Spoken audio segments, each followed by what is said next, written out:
நிலைவா அப்படின்னு ஒரு ஐதீகம் இருக்கு.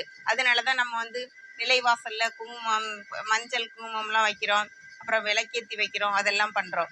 அதனால நம்ம வெளியில கிளம்புறப்ப அந்த குலதெய்வம் அந்த நிலைவாசல்ல குடியிருக்கு அப்படிங்கிறதுனால அந்த குலதெய்வத்திட்ட நம்ம சொல்லணும். இந்த மாதிரி நான் வெளியில போறேன், என்னோட கூட இருந்து எனக்கு துணையா இருந்து என்னை நல்லபடியா என்னோட காரியத்தை முடிச்சு கொடுத்துட்டு என்னை நல்லபடியா அழைச்சிட்டு வந்துரு அப்படின்னு அந்த குலதெய்வத்திட்ட நம்ம சொல்லிட்டு வெளியில கிளம்பணும். அப்படி கிளம்பணும்னா நம்மளுக்கு ஒரு காரியம் வெற்றி அடையும். நம்ம போற காரியம் வெற்றி அடையும். அப்புறம் நம்ம போறப்ப நம்ம நெத்தியில ஒரு குங்குமமோ துண்ணூரோ ஏதோ ஒன்று வச்சுக்கிட்டு தான் போகணும். வெளியில் போகிறப்ப ஏதோ ஒன்று வச்சுக்கிட்டு தான் போகணும். அப்படி போனாதான் நம்மளுக்கு எந்த விதமான தீய சக்தியும் நம்மளை அண்டாது. நம்ம போகிற காரியம் நல்லபடியாக வெற்றி அடைஞ்சு திரும்பி வருவோம்.